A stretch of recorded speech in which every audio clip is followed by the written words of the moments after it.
In 1998, Disney paid Washington to change the law, and Steamboat Willie, a cartoon that should have belonged to every American, stayed locked behind a corporate vault for another 26 years.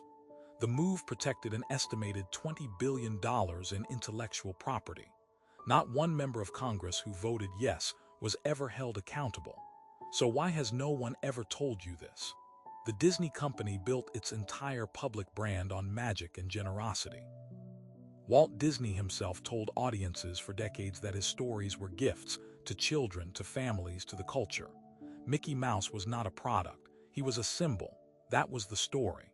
The wholesome, enduring, universally beloved American institution. That is what they wanted you to believe. That is what almost everyone did. And it made what they did next almost impossible to see.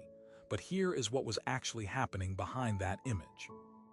In 1996, Disney's attorneys calculated that Steamboat Willie, the 1928 short film that introduced Mickey Mouse to the world, was about to enter the public domain. Under existing copyright law, that would happen in 2003. Public domain means exactly what it sounds like. The work belongs to everyone. Any filmmaker, any publisher, any small business could use Mickey Mouse freely without paying Disney a cent. Disney moved immediately. Their lobbying teams descended on Capitol Hill. Their political action committee began writing checks. And in 1998, Congress passed the Sonny Bono Copyright Term Extension Act. The bill added 20 years to every existing copyright in America, including Steamboat Willie. Mickey Mouse would now stay Disney property until 2024. Critics called it exactly what it was, the Mickey Mouse Protection Act.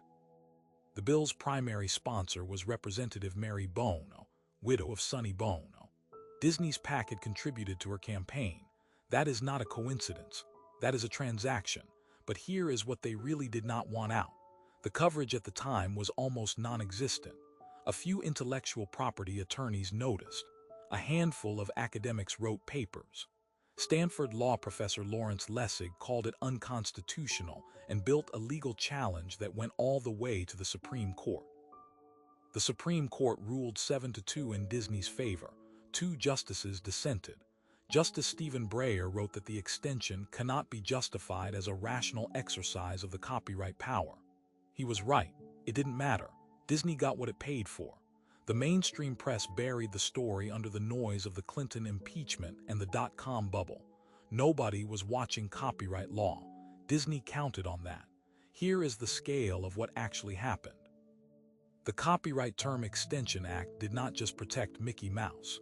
It locked down an estimated 400,000 works across American culture, films, songs, books, visual art, that should have entered the public domain between 1998 and 2018.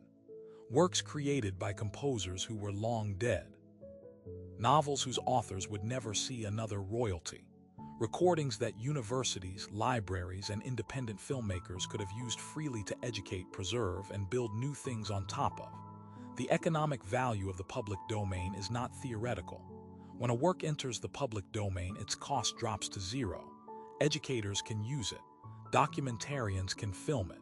Smaller creators can sample it, remix it, build entirely new work on it. That creative value disappears the moment a corporation pays Congress to keep it private. And here is the pattern interrupt, the one that should make your stomach drop. Disney's own creative library was built almost entirely on public domain material. Cinderella, public domain. Snow White, public domain. The Little Mermaid, based on a Hans Christian Andersen story that entered public domain in 1956. Disney took the public commons, turned it into billion-dollar franchises, and then paid to ensure no one could ever do the same to them. They climbed the ladder. Then they burned it. The real victims were invisible. The small production company that couldn't afford to license a 1930s recording. The school district that couldn't digitize a 1940s film. The historian who had to abandon a documentary. They had no PAC, no lobbyists, no one counting their losses in a congressional hearing. Congress passed the law with almost no public debate. The Supreme Court upheld it. The lobbying was entirely legal. Every check was disclosed. Every contribution was on the record, and it did not matter because the system was designed to make this kind of transaction not just legal but invisible. Corporate PAC contributions to congressional campaigns are protected political speech under United States law. What Disney did was not a crime, it was a feature.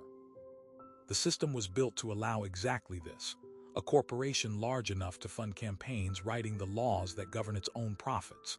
Lessig spent years fighting it. He lost. He eventually shifted his career entirely to campaign finance reform because he understood what the copyright case had actually exposed. You cannot win a legal argument against money that has already bought the law. Steamboat Willie finally entered the public domain on January 1, 2024.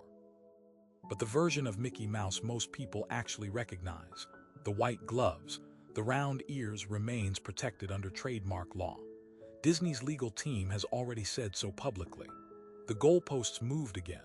The law that locked the public out for 26 years is still on the books. The lobbying machine that passed it is still operational, and the next expiration date is already circled on someone's calendar inside a building most people will never enter. The magic was always the misdirection. The question is what else is still buried.